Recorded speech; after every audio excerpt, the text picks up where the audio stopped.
Hello students, welcome to our class. Today we again studied about understanding the diversity. हमने जैसे अपनी last classes में study किया कि what is diversity. Diversity means अलग अलग कल्चर, अलग अलग रीजन्स, अलग अलग रिलीजियस बैकग्राउंड को यूज करना और उसके अकॉर्डिंग यूनिटी बना के रखना. यूनिटी इन डाइवर्सिटी है. Let's start with the NCERT chapter, Understanding Diversity. Look around you in the classroom. Do you see anyone who looks exactly like you? Do? In this chapter, you will learn that people are different from each other in many ways. Not only do they look different, but they might also belong to the different religious backgrounds. These differences enrich our lives in many ways and also make them more fun. अगर हम अपनी classroom में देखें तो आपको दिखेगा कि कोई भी एक जैसा नहीं है. इस चैप्टर में हम ये लर्न करेंगे कि कई पर्सन्स जो हैं वो एक दूसरे से डिफरेंट हैं. सिर्फ लुक वाइज ही नहीं, उनका रिलीजियस अलग है, उनका कल्चर अलग है, वो कहीं और से आए हुए हैं. All these different people who come from all kinds of background and belongs to all kinds of religious and culture help to make India so interesting and so diverse. इस तरह के different people जो अलग अलग जगह से आए हैं, अलग अलग बैकग्राउंड से आए हैं, वो हमारी इंडिया को बहुत इंटरेस्टिंग बना देते हैं. तो क्या डाइवर्सिटी हमारी लाइफ में कुछ ऐड करती है? What does diversity add to our life? How did India become like this? Are all kinds of difference a part of diversity? Can diversity also be a part of unity? Read this chapter to find some answers. तो हम इस chapter को read करके इन्हीं answers को find करने की कोशिश करेंगे. Move further. 3 children around your age have been drawn the figure above. 3 बच्चे जो आपकी एज के हैं उन्होंने ये 3 पिक्चर्स बनाई हैं. Use the empty box to draw your human figure. Is your drawing similar to any other? Same picture या कुछ और आप इस ब्लैंक बॉक्स में आप बनाओ. क्या आपको लगता है कि आप एग्जैक्टली वही सेम ड्राइंग बनाओगे जो इन 3 बच्चों ने बनाई है? The chance are that your drawing is quite different from the other 3 which you see are quite different from each other. नहीं, आपकी ड्राइंग इन तीनों से अलग होगी, यानी आप वो बनाओगे जो आप देखते हो. This is because each one of us has unique drawing style. उसका कारण है क्योंकि हम सब में अलग तरीका है ड्रॉ करने का.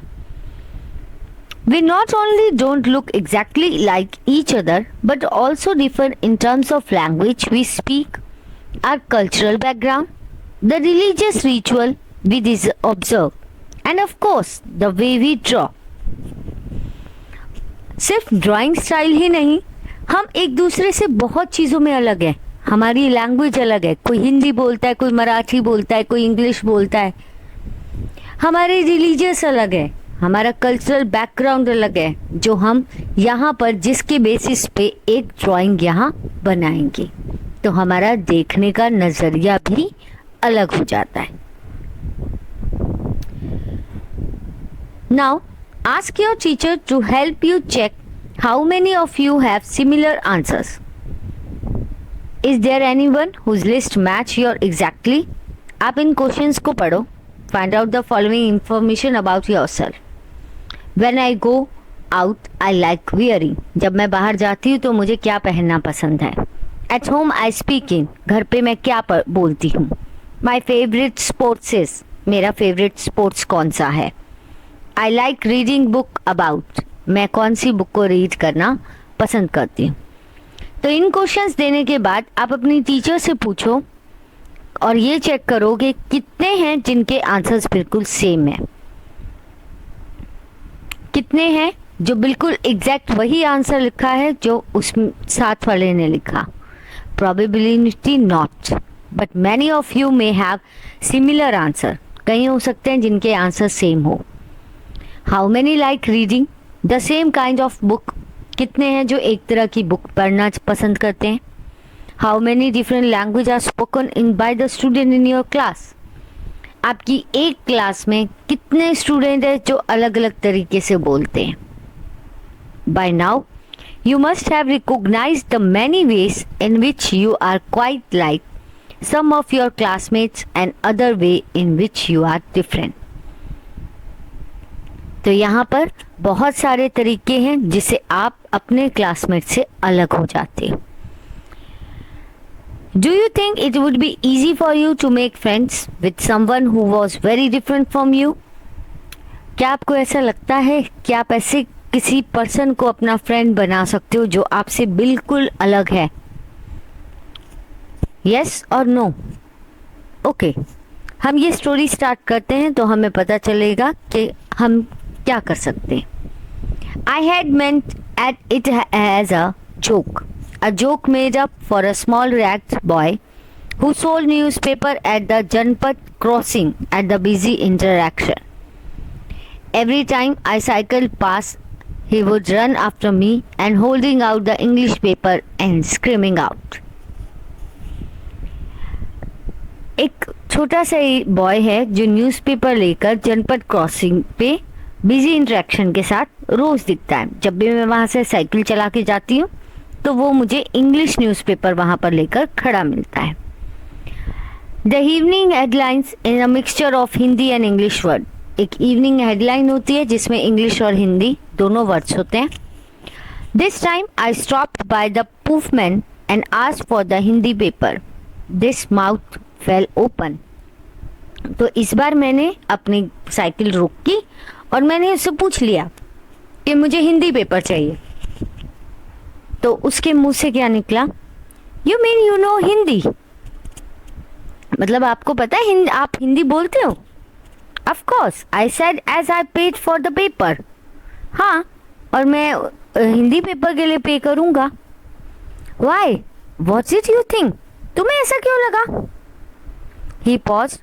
But you look so अंग्रेज। तुम तो बिल्कुल अंग्रेज जैसे लगते हो। You mean you can even read Hindi? मतलब तुम हिंदी भी पढ़ सकते हो? Of course I can. I said yes, मैं पढ़ सकता हूँ। This time I little impatiently. इस टाइम मैंने बहुत पेशेंटली बोला। I can speak, read and write Hindi. Hindi is one of the subject I studied in school. मैं हिंदी बोल भी सकता हूँ, मैं पढ़ भी सकता हूँ और लिख भी सकता हूँ, क्योंकि हिंदी एक ऐसा सब्जेक्ट है जो मैं स्कूल में पढ़ता हूँ। Subjects? उसने पूछा।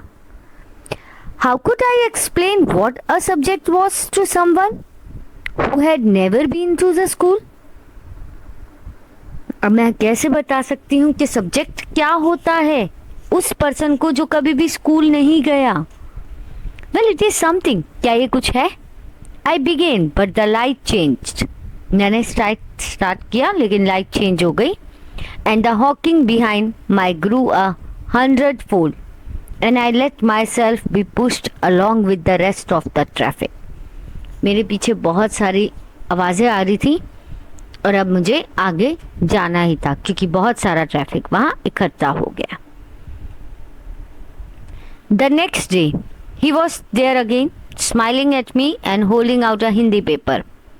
अगले दिन वो फिर मेरे पास खड़ा था, हंस रहा था और उसके हाथ में इस बार हिंदी पेपर था। भैया, उसने बोला, आपका अखबार, आप बताएंगे ये सब्जेक्ट क्या चीज़ है? ये आपका अखबार है तो आप मुझे बताओ कि ये कौन सा सब्जेक्ट है। The English word sound strange on his टंग। उसकी आवाज़ से अंग्रेजी यानी इंग्लिश वर्ड सुनना बहुत अजीब लग रहा था। It sounded like its other meaning of in English to be ruled by someone else. ऐसा लग रहा था कि इंग्लिश को कोई और ज़बरदस्ती बोलने की कोशिश कर रहा है। Oh, it's just something to study, I said. मैंने कहा ये तो बस एक ऐसी चीज़ है जिसमें हम पढ़ते हैं। And then because the red light had come on I asked him. तो अब रेड लाइट हो गई थी तो मैं रुका हुआ था। मैंने पूछा, have you ever been to the school? क्या तुम कभी स्कूल गए हो? Never, he answered. मैं कभी नहीं गया। And he added proudly, I began working when I was so high. He measured himself against my cycle seat. First my mother used to come with me, but I can do it all alone. उसने बड़े proudly कहा कि मैंने अपना ये काम तब start किया था जब मैं बहुत बड़ा था. उसने मेरी साइकिल से उसे मेजर किया और बोला, पहले मेरी मम्मा मेरे साथ आती थी, बट अब मैं अकेले ही आके ये काम करता हूँ. Where is your mother now? मैंने पूछा अब आपकी मम्मी कहाँ है? But then the light changed and I was off. यानी अब लाइट चेंज हो गई और मुझे वहाँ से जाना पड़ा. I heard him yell from somewhere behind me, she is in Meerut with. तो मैंने बस इतना सुना, उसने मेरे पीछे से चिल्लाया था कि वो मेरठ में है. My name is Samir, he said the next day. And very shyly he asked, what's yours? And I was incredible. My bicycle warped. My name is Samir too. I said, what? His eyes lit up. Yes, I grinned at him. It's another name for Hanuman's father, you know. तो उसने बताया कि मेरा नाम समीर है. मैं बहुत surprise हो गया. मैंने भी उसे बताया कि मेरा नाम भी समीर है. तो उसने पूछा कि क्या हनुमान के पापा का कुछ और नाम भी था. Now you are Sameer 1, I am Sameer 2. तो उन दोनों ने इस तरह से एक दूसरे को डिफाइन किया कि आप समीर 1 हो और मैं Sameer 2. Something like that I answered and then I held out my hand. हाथ मिलाओ समीर 2. तो मैंने इसके आंसर सुन के मैंने हाथ आगे किया और पूछा, हाथ मिलाओ Sameer 2. His hand nestled in my like a little bird. I could still feel its warmth and as I cycled away. मुझे अभी भी लग रहा था कि वो बहुत गर्म था क्योंकि वो काम करता था. The next day he did not have his usual smile for me. अब नेक्स्ट डे उसके मुंह पे वो स्माइल नहीं थी जो हमेशा होती थी. There is trouble in Meerut. Meerut में कुछ प्रॉब्लम हुई थी. He said, many people are killed there in a riots. बहुत सारे पर्सन्स ने उन्हें मार दिया है. Looked at the headlines. Headlines देखो. Communal riots. It is blazed. But Samir, I begin. I am a Muslim Samir. He said in answer. उसने answer में बोला, मैंने पूछा कि वो क्यों मार रहे हैं. तो उसने आंसर दिया कि मैं मुस्लिम समीर हूँ. And all my people are in Meerut. मेरे सारे पर्सन्स मेरठ में हैं. His eyes fill with tears and when I touch his shoulder he would not look up. उसकी आंखों में पानी था और जैसे ही मैंने हाथ लगाया उसने मुझे देखा. He was not at the crossing the day after. उसके बाद वो वहाँ कभी नहीं दिखा. Neither the day after nor ever again. दोबारा कभी भी नहीं. And no newspaper in English or Hindi can tell me where my Samir 2 has gone. किसी न्यूज़पेपर ने मुझे ये नहीं बताया कि मेरा समीर कहाँ गया. While Sameer 1 is more familiar with English. तो अगर हम इन दोनों समीर में डिफरेंस निकालें तो जो समीर 1 है वो इंग्लिश जानता है और Sameer 2 Hindi. Although they are both are more at the home in different language, they still communicating with each other. दोनों की फैमिलीज अलग अलग हैं, दोनों का बैकग्राउंड अलग है, लेकिन दोनों एक सेम लैंग्वेज में कम्युनिकेट कर रहे हैं. They made the effort to do so because this was what was important to them. वो दोनों ये कर रहे हैं क्योंकि उनके लिए क्या चीज़ जरूरी है वो नज़र आ रहा है. Sameer 1 and Sameer 2 also come from different religious and cultural background. दोनों का कल्चरल और रिलीजियस डिफरेंट है. While Sameer 1 is Hindu, Sameer 2 is Muslim. Sameer 1 हिंदू है और समीर 2 मुस्लिम है. Different religious and cultural background such as these are an aspect of diversity. दोनों के अलग अलग रिलीजियस है, अलग अलग कल्चरल बैकग्राउंड है, तो दोनों ने डाइवर्सिटी को शो किया. अब what you have to do, आपने एक लिस्ट बनानी है फेस्टिवल की कि समीर 1 और समीर 2 कौन कौन से फेस्टिवल्स को सेलिब्रेट करते हैं. और can you think a situation in which you made friends with someone who has different from you. अगर ऐसा है तो आप एक स्टोरी लिखो कि ऐसा कोई फ्रेंड जो आपसे अलग है In addition to their diverse religious and cultural background, there are other ways in which Sameer 1 and Sameer 2 are different from each other. Example, Sameer 1 goes to school, Sameer 2 was sell the newspaper. हम religious और cultural के अलावा भी इन दोनों में difference कर सकते हैं. जैसे समीर 1 स्कूल जाता था और समीर 2 न्यूज़पेपर सेल करता था. Sameer 2 did not have the opportunity to attend school. Sameer 2 के पास अपॉर्चुनिटी नहीं थी स्कूल अटेंड करने की. Perhaps you will notice that there are several people in the area where you live who were poor, who would not have enough to eat and where the sometimes not even a place to live. This difference is not the same as the one we have seen earlier. अगर आप देखो तो हमारे area में ऐसे बहुत सारे persons हैं जो पुअर हैं, ना तो उन्हें खाने के लिए कुछ मिलता है ना उन्हें पहनने के लिए.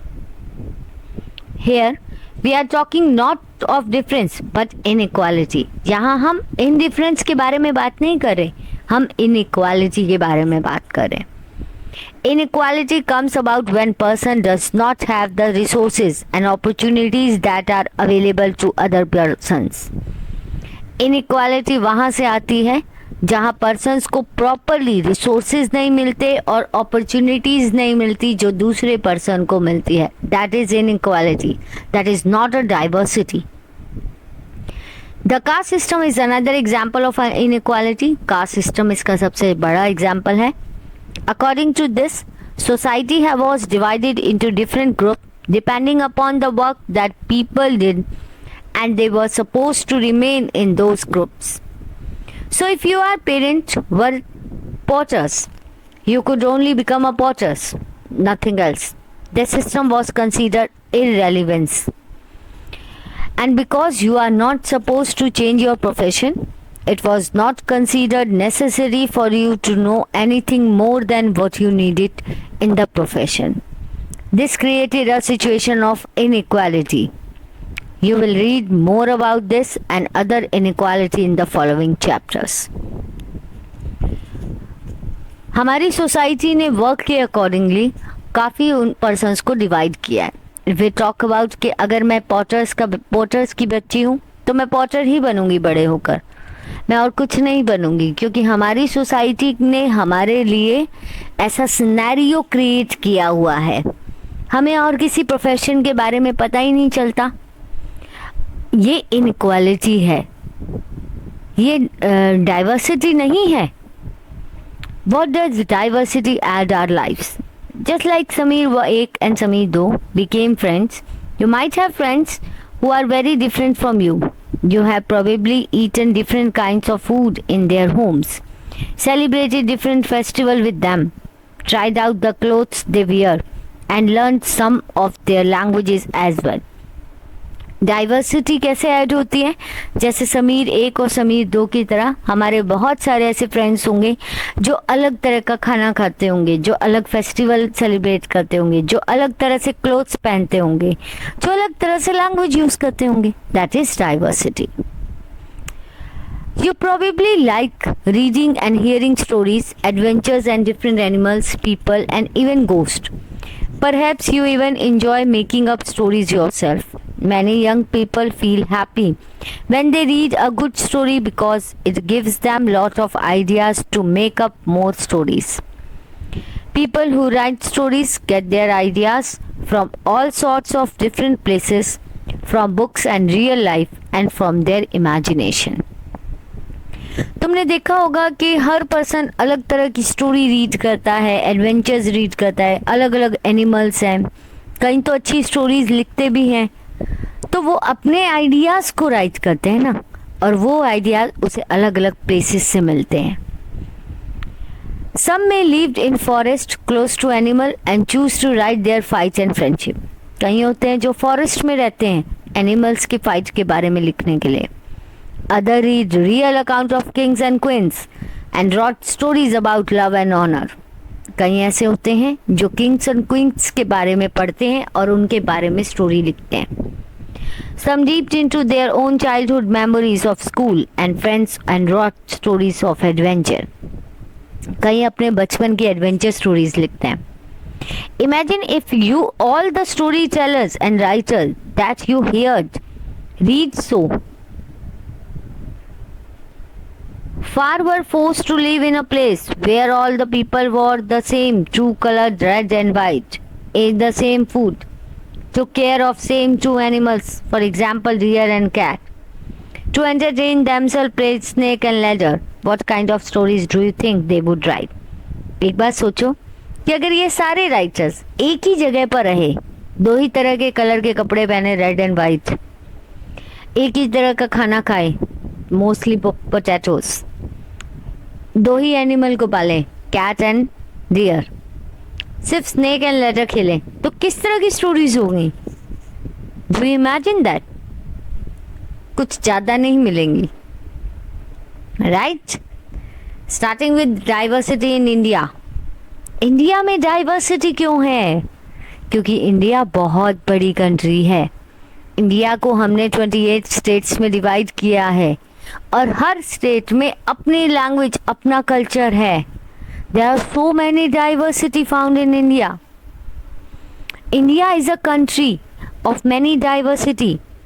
We speak different language, have various types of food, celebrate different festivals, practice different religions, but actually if you think about it, we do many things that are similar except that we do them for different ways.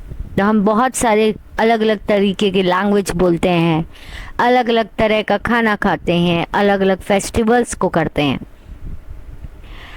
How do we explain diversity? हम diversity को कैसे explain करेंगे? A little more than 200 years ago, long before the train and aeroplane, bus and car became a part of our lives, the people traveled from one part to another in ships, horses and camels or foot. हम कैसे explain करेंगे diversity को?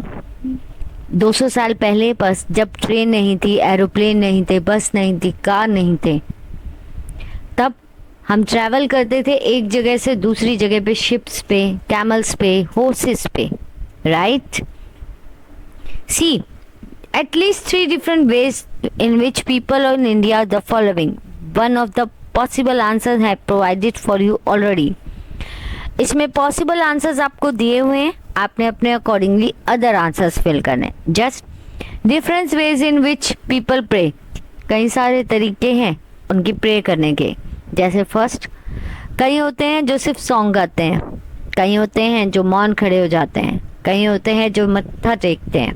तो there are different ways in which people get married.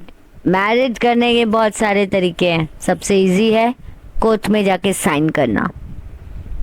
Hindus में फेरे लिए जाते हैं, मुस्लिम्स में काजी आके पूछते हैं, क्रिश्चियंस में हम क्रिश्चियंस के चर्च जाते हैं। तो there are so many methods to marriage. Different ways in which people dress. जैसे मणिपुरी में वुमेन जो है वो पानिक पहनती है, हरियाणा में जो वुमेन होते हैं वो घाघरा चोली पहनते हैं, साउथ में अगर जाएं तो वहाँ की जो वुमेन्स है वो साड़ी डालती हैं, वो भी सिल्क की। तो हर जगह अलग अलग ड्रेसेस हैं। Different ways in which people greet each other. अब एक दूसरे को ग्रीट करने का तरीका भी अलग है। कोई नमस्ते बोलता है, कोई हेलो बोलता है, कोई हाय बोलता है, कोई जोहर बोलता है, right? Different ways in which people cook rice. Rice बनाने के तरीके भी बहुत हैं, जैसे बिरयानी, जैसे फ्राइड राइस, जैसे simple rice, jeera rice. So there are so many things, right?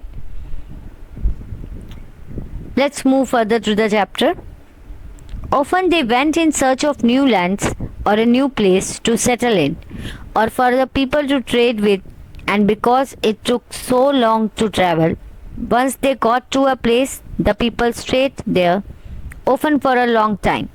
Many others left their home because they were famines and drought, and they could not get enough to eat. Some went in search of work while others left because there was a war. तो पहले क्या होते थे, हर person नई जगह को ढूंढता था, कोई रहने के लिए, कोई ज़्यादा जगह पे घूमता था खाने की तलाश में। कहीं सूखा पड़ जाता तो वो चला जाता था क्योंकि वहाँ पर खाने के लिए इनफ चीज़ें नहीं होती थी। तो कोई काम के लिए बाहर चला जाता था। कोई वो जगह छोड़ देता था क्योंकि वहाँ बहुत सारी वार है, लड़ाई झगड़े जाता है। Sometimes they begin to make their homes in new places. कई बार वो अपने नए होम को बनाते हैं नई जगह पे। The people begin to change a little at their other times they manage to do things in old ways. कई होते हैं जो अपनी जगह को चेंज करते हैं, कोई अपने तरीके से मैनेज कर देता है। So their language, food, music, religious became mix of the old and new. तो क्या होता है कि उनकी लैंग्वेज, उनके फूड, उनकी म्यूजिक, उनके रिलीजियस मिक्स हो जाते हैं ओल्ड और न्यू के साथ। The history of many places shows us how many different cultural influence have helped to shape life and culture there. History में हमें पता चलता है कि कितने सारे पर्सन्स हैं, कितने सारे ऐसे कल्चरल हैं जो हमारी लाइफ्स को चेंज करते हैं। Similarly, diversity also come about when people adopt their lives to the geographical area in which they live. तो डाइवर्सिटी हमारी जोग्राफिकल एरिया से भी आती है। For example, living near sea is quite different from living in a mountainous sea. एक समुद्र के पास रहना और एक माउंटेन में रहना, दोनों का रहने का तरीका भी अलग होता है। तो वहाँ भी डाइवर्सिटी आई है। Not only to do people have different clothing and eating habits, but even the kinds of work they do are different. जो पर्सन्स हैं उनका क्लोथिंग, ईटिंग हैबिट ये अलग हो सकती हैं, लेकिन उसके साथ वो जो काम करते हैं वो भी तो अलग होता है। In the cities, it is often easy to forget how closely the people's life were tied to their physical surroundings. तो अगर सिटीज़ में देखें तो ये बहुत इजी होगा ये देखना कि कैसे पर्सन्स जो हैं वो क्लोजली एक दूसरे से टाई अप हैं। This is because in the city the people seldom grow their own vegetables and grain. उसका कारण है कि पर्सन्स अपने वेजिटेबल्स को खुद ग्रो करते हैं। Instead they depend on the market to buy all the foods and other goods that they need. क्योंकि वो ये नहीं, वो किसी पे डिपेंड नहीं है कि हमें जाना पड़ेगा वहाँ से खरीद के ला रहा है, नहीं, वो खुद उगाते हैं और खुद खाते हैं। Let us try to understand what we mean when we say the historical and geographical factors influence the diversity. We can do this by reading about the life of different places, different part of a country like Kerala and Ladakh. अब हमें कैसे पता चलेगा कि history और geographically surroundings जो है effect करती हैं डाइवर्सिटी को? तो उसके लिए हम एक एग्जाम्पल पढ़ रहे हैं जिसमें हम दो पार्ट्स को स्टडी करेंगे, Ladakh and Kerala. Okay, first we start with Ladakh. Ladakh is a desert and mountain in the east of Jammu Kashmir. Jammu Kashmir के ईस्ट में जो माउंटेन है, माउंटेन्स का डेजर्ट का एरिया है, that is called Ladakh. And Ladakh हमारी यूनियन टेरिटरी भी है। Very little agriculture is possible here since this region does not receive any rain and is covered in snow for a large part of the year. तो यहाँ पर कोई agriculture नहीं हो सकती, उसका कारण है कि यहाँ पर बहुत ज़्यादा स्नोफॉल होती है। तो पूरा टाइम स्नो से पूरा एरिया कवर है, तो वहाँ एग्रीकल्चर नहीं हो सकती।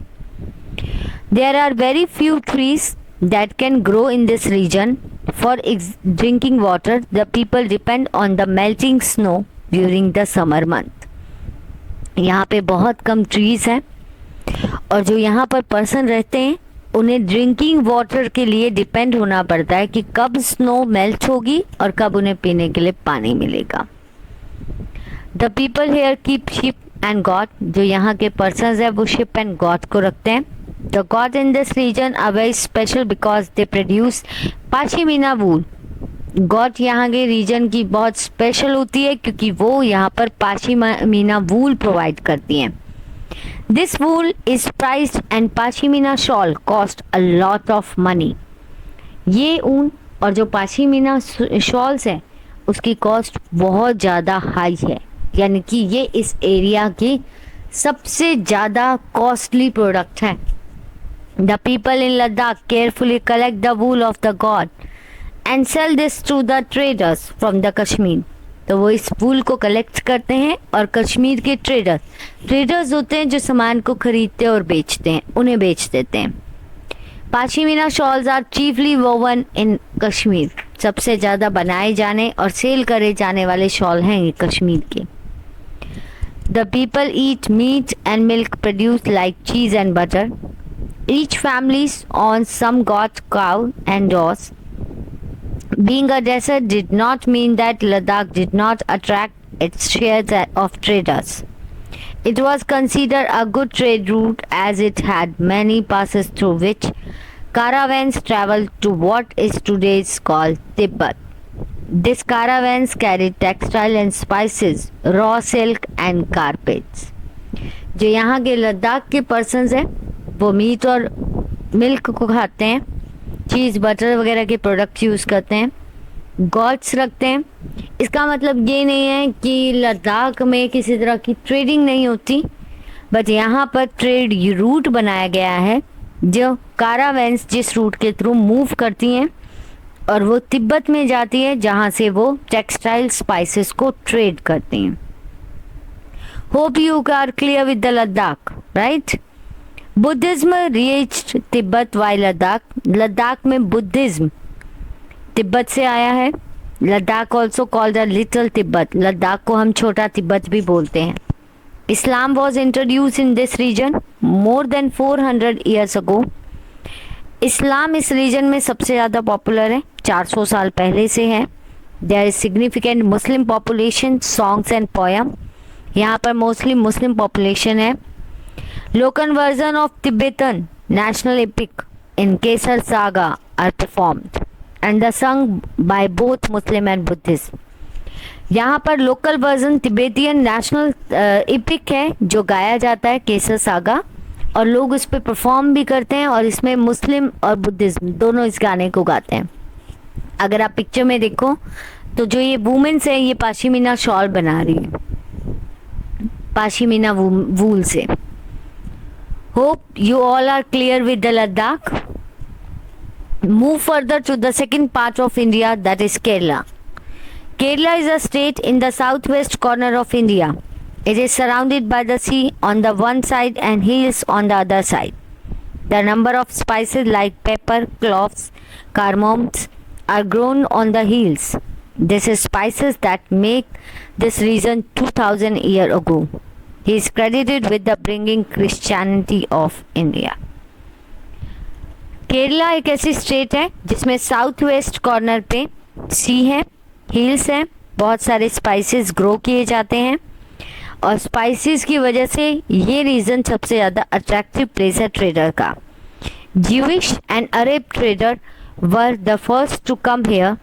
The apostle of Christ Saint Thomas is believed to have come here in nearly 2000 years ago.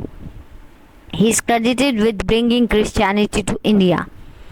तो जो क्रिस्ट थॉमस यहाँ आया था तो क्रिस्ट थॉमस ने क्रिश्चियनिटी को इंडिया में इंट्रोड्यूस किया। Many Arab trades also came and settle down here. बहुत सारे अरबियन ट्रेडर्स भी यहाँ आए और सेटल डाउन हुए। Even Battuta who travels have a little less than 700 years ago। Battuta जो थे वो 700 साल पहले यहाँ आए। Wrote a travelling in which he described the lives of Muslim, जिसमें उन्होंने मुस्लिम्स के बारे में बताया। Say that they have a highly respected community. The Portuguese discovered the sea route to India from Europe when Vasco da Gama landed with his ships here. Portuguese आए जिसमें Vasco D gamma first time आया इस सी root, Portuguese के सी root से India में, और उसने अपनी शिप्स को वहाँ पर लैंड किया। Because all of these various historical influence the people in Kerala practice different regions such as Judaism, Islam, Christianity, Hinduism and Buddhism. तो इतने सारे हिस्टोरिकल इन्फ्लुएंस के कारण वहाँ के जो पर्सन्स हैं वो इस्लाम को भी फॉलो कर रहे हैं, क्रिश्चियनिटी को भी फॉलो कर रहे हैं, हिंदुज़्म को भी फॉलो कर रहे हैं और बुद्धिज़्म को भी। The fishing net used here to look exactly like a Chinese fishing net. Fishing net यहाँ यूज़ किया जाता है जिसे एग्जैक्टली चाइनीज नेट बोला जाता है। दे कॉल चीना वाला। Even the utensil used for frying is called a चीना चाटी। जो यूटेंसिल यूज किए जाते हैं फिशेस को फ्राई करने में, उसे चीना चाटी बोलते हैं। And it is believe that the word Cheen could have some came from China. तो जो ये वर्ड है चीन, वो कहाँ से आया है? चाइना से। The fertile land and climate are suited to grow rice and majority of people here eat rice, fish and vegetable। तो ये एरिया सी के नियर बाय है, तो यहाँ पर सबसे ज़्यादा राइस ग्रो होता है और उसके अलावा फिशिंग यहाँ का सबसे मेन ऑक्यूपेशन है। तो यहाँ के पर्सन्स मोस्टली राइस, फिश और वेजिटेबल्स को ईट करते हैं। While Kerala and Ladakh are quite different in terms of their geographical features, the history of both religions have seen similar cultural influence. Both religions were influenced by the Chinese and Arab trader. It was the geography of Kerala which allowed for the cultivation of spices and special geographical location of Ladakh. And it's wool that drew traders to these regions. Thus, history and geography are often tied in the cultural life of this region. तो हमने ये जब regions दोनों read करें तो केरला और लद्दाख से पता चला कि दोनों की ज्योग्राफिकल एरिया बिल्कुल अलग है। केरला साउथ में है तो लद्दाख माउंटेनियस एरिया में है। दोनों का कल्चरल अलग है। दोनों ही चाइनीज और अरब ट्रेडर से अफेक्ट हुए हैं। केरला में जहाँ अच्छे स्पाइसेस को हम प्रोड्यूस करते हैं, वहीं लद्दाख में वूल ट्रेडर्स को अट्रैक्ट करते हैं। The influence of diverse culture is not merely a thing of a past. Are present live in all about moving from one place to for work. With each move, our cultural traditions and way of life slowly became part of the new place are in. Similarly, in our own neighborhood, we live close to people from several communities. Our daily lives are about the ways in which we do things together and hear stories about each other's lives, customs and traditions.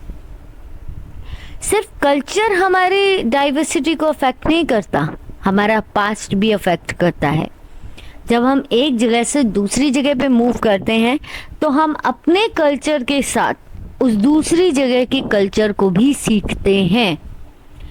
अगर हम बात करें, हमारे neighbour में बहुत सारी communities हैं जिनके साथ हम रहकर बहुत सारी चीज़ों को सीखते हैं।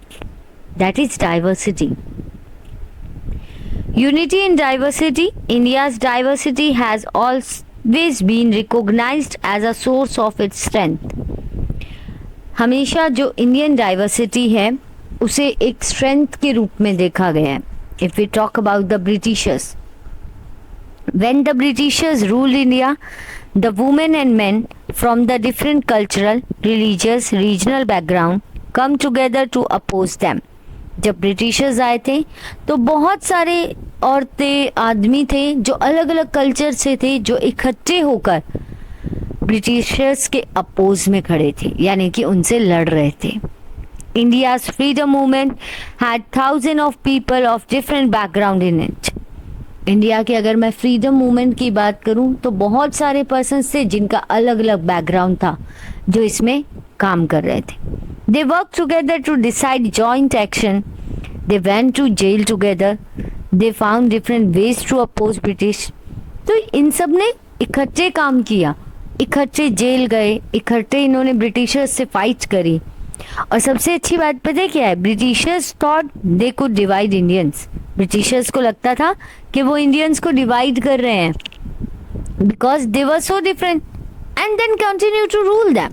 उनको लगता था we can do easily with the divide and rule play, but what's he think कि ये सब अलग है तो ये हमेशा हम इन पे बहुत इजली रूल कर सकते हैं। But the people showed how they could be different yet be united in their battle against the British. पर वो अलग ज़रूर थे लेकिन उन्होंने ब्रिटिशर्स में से फाइट करने के लिए अपने आप को यूनाइट किया, यानी इकट्ठा किया। Don't forget the day of blood, oh friend. In the mindset of our happiness, remember to just shed of tear for us. The hunters has thrown away every single flower. To plant a flower in the desert garden, dear friend, having fallen to the bullets, were slapped in Jallianwala Bagh. To light a lamp on his lonely grave of friend. The blood of Hindus and Muslims flows together today. Oh, do soak your robe in the river of blood, dear friend. Some rot in the jails, where other lies in their graves. Do shed a few tears on them, oh friend. Indian people theatre association में ये poem लिखी गई थी, जिसके according कि जब खून बह रहा था तो कोई एक ऐसा भी नहीं था जो अलग था. किसी भी बुलेट पे नहीं लिखा था कि आप हिंदू हो, मुस्लिम हो या आप कौन से रिलीजियस से हो. सब इकट्ठे मिलके काम कर रहे थे, सबका खून इकट्ठे बह रहा था. This song was sang after the Jallianwala Bagh massacre in the Amritsar, in which the British General opened fire on the large group of unarmed, peaceful people, killed many and wounding even more, men and women, Hindus, Sikhs and Muslims, rich and poor, has gathered to protest against the British. This song was composed and sang to honor of memory of those brave people. ये गाना तब गाया गया जब जलियांवाला बाग वाली घटना हुई. इसमें जनरल डायर ने ओपन फायर की थी, तो जितने भी पर्सन्स थे, छोटे बड़े, हर पर्सन की वहाँ डेथ हो गई थी. तो वहाँ पता नहीं था कि कौन सी रिलीजियस के पर्सन की डेथ हुई है. तो उस टाइम पे उन्हें श्रद्धांजलि देने के लिए इस गाने को गाया गया था. Songs and symbols that emerged during the freedom struggle served as a constant reminder of our country's rich tradition and respect for diversity. Do you know the story of Indian flag? It was used as a symbol of protest against the British by the people every year. Song और symbol जो हैं वो emerge के बारे में, struggle के बारे में बताते हैं. तो आपको पता है कि इंडियन फ्लैग की स्टोरी क्या है? इंडियन फ्लैग को बनाया गया था सिंपल, एक सिंबल बनाया गया था जो ब्रिटिशर से फाइट कर रहा था. In this book the discovery of India, Jawaharlal Nehru ने अपनी एक बुक लिखी. The name of book is discovery of India. उस बुक में उन्होंने कहा कि Indian unite is not something imposed from the outside, but rather it was something deeper and with in its fold. The widest tolerance of belief and custom was practiced, and every variety acknowledged and do even encouraged. Nehru ji ने कहा था कि diversity अलग अलग जगह से नहीं आई है, वो अंदर से आई है. जितना हमने टॉलरेट करा, जिस पर्सन ने हमारे बिलीव और कस्टम के अगेंस्ट करा, उन सब ने उन्हें मिला दिया, उन्हें इंकरेजमेंट मिली कि हम सब एक हैं. It was Nehru who coined the paras unity in diversity to describe the country. ये नेहरू जी थे जिन्होंने अपने पैरा में यूनाइटी इन डाइवर्सिटी के बारे में बताया था, जिसकी वजह से हमारे इंडियंस यूनाइट हुए थे. यूनिटी इन डाइवर्सिटी का मतलब है अलग अलग कल्चर, अलग अलग लैंग्वेज, अलग अलग रिलीजियस होने के बावजूद we all Indians are one. We have a single country, there we lived. That is unity in diversity. कि हम अलग कल्चर, अलग रिलीजियस, अलग लैंग्वेज होने के बाद भी इकट्ठे हैं. इंडिया का नेशनल एंथम कंपोज किया था रविंद्रनाथ टैगोर ने, जिसमें उन्होंने यूनाइटी ऑफ इंडिया के बारे में एक्सप्लेन किया था. अब नेशनल एंथम कैसे यूनिटी को डिफाइन करता है? जन गण मन, यानी कि हर पर्सन के बारे में इसमें बताया गया था. It's all about the unity in diversity. In next class, we studied about the questions answers of this chapter. Thank you, student. Hope you learned today about the diversity. Thank you.